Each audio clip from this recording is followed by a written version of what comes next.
Welcome back. Today I'm just going to give you a quick show of the desk I got and everything I got set up. Should be able to make me getting through some pictures and modeling even better.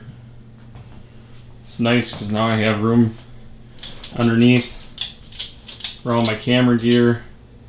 You can see down in there all my detail parts and everything.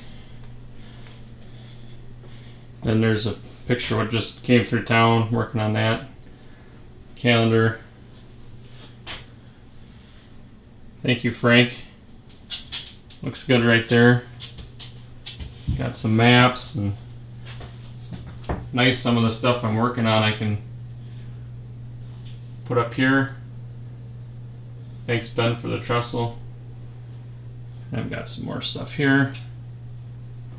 And what's really nice is the light underneath.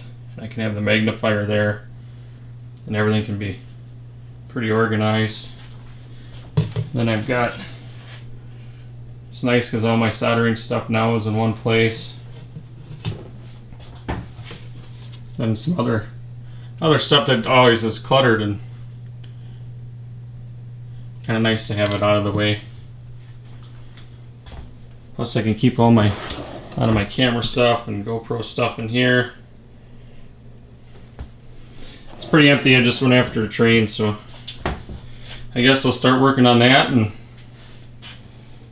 hope you enjoy how it looks. Thanks.